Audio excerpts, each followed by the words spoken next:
Welcome back. So far we have discussed the three main purposes of writing: to inform, to persuade, and to entertain. Today we will focus on the purpose called to entertain. And I have invited Nikki, T-Bone, and Wanda to assist. Hi guys. Hi, Mom. Hi, Mom. Hi, Mrs. A. How are you? I'm very good. I'm glad that you could all join us.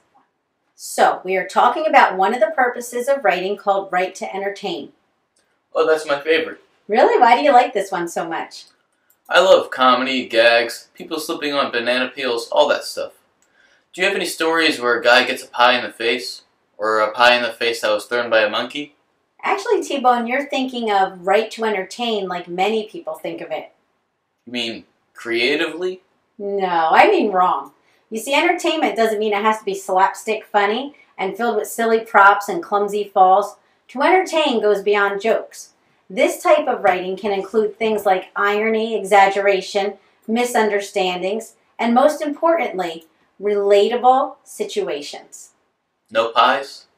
Well, there can be a pie, but there doesn't have to be a pie. The problem most writers face is trying too hard to be funny. The truth is, a really good sad story can be written to entertain. The hallmark of a good story is if the readers can relate to the characters and the characters' situations. No monkeys? You know what? Instead of answering all of your questions, let's do a little exercise. You've got it, Mrs. A. How about jumping jacks? Or how about we come up with some interesting character traits that could be entertaining? Nikki, let's give T-Bone a break, and why don't you tell me some interesting character traits?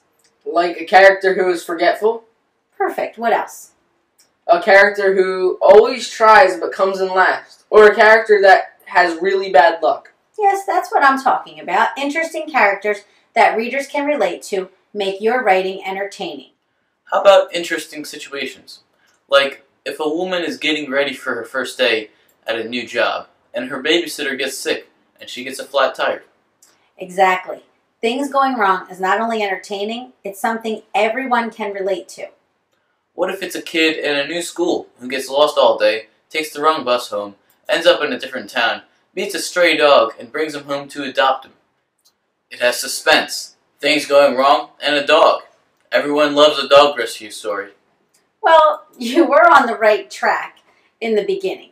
And then, well, Wanda, why don't you help me out? Sure, that's too much. I think for something to be relatable, it has to be realistic. I also think that the situations have to match the character traits, and that adding too many things is not a good idea. Wanda, I couldn't agree with you more, and I couldn't have said it better myself. Less is more, and a little does go a long way. So, I should have said, meets a little dog? No, it has nothing to do with the size of the dog. It's more about the situation and details. My best advice is don't overdo it. Be subtle. Perhaps early in a story you casually mention that your character doesn't like ham. Later, when he goes to his best friend's house, his friend's mom brings out a giant covered platter and places a huge hunk of ham on his plate. That's irony. That's relatable. That's entertaining. And you're sure a monkey serving that ham wouldn't add a little more comedy to the scenario? Yes, I'm positive.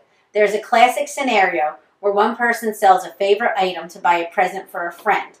That friend, however, does the same thing. They sound like a couple of nice guys. What's wrong with that? Well, what if the first guy sold his bike to buy his friend fancy lenses for his camera? Like I said, sounds like a great guy. But what if his friend sold his camera to buy his friend a bike rack for his car? Oh no, that's terrible. Now one guy has lenses and no camera, and the other has a bike rack and no bike. That's terrible. No, that's entertainment. Exactly. Don't worry about obvious gags and punchlines. Aim for clever twists and turns. Okay, pies and monkeys are a no, but guys who don't communicate enough are funny. Got it. Remember, writing to entertain is as easy as making homemade ice cream without the ice or the cream. How can you make ice cream without ice or cream? I don't know, but my uncle does it all the time. So, from Nikki Fifth, T-Bone, Wanda, and myself, we'd like to thank you for joining us and wish you happy writing.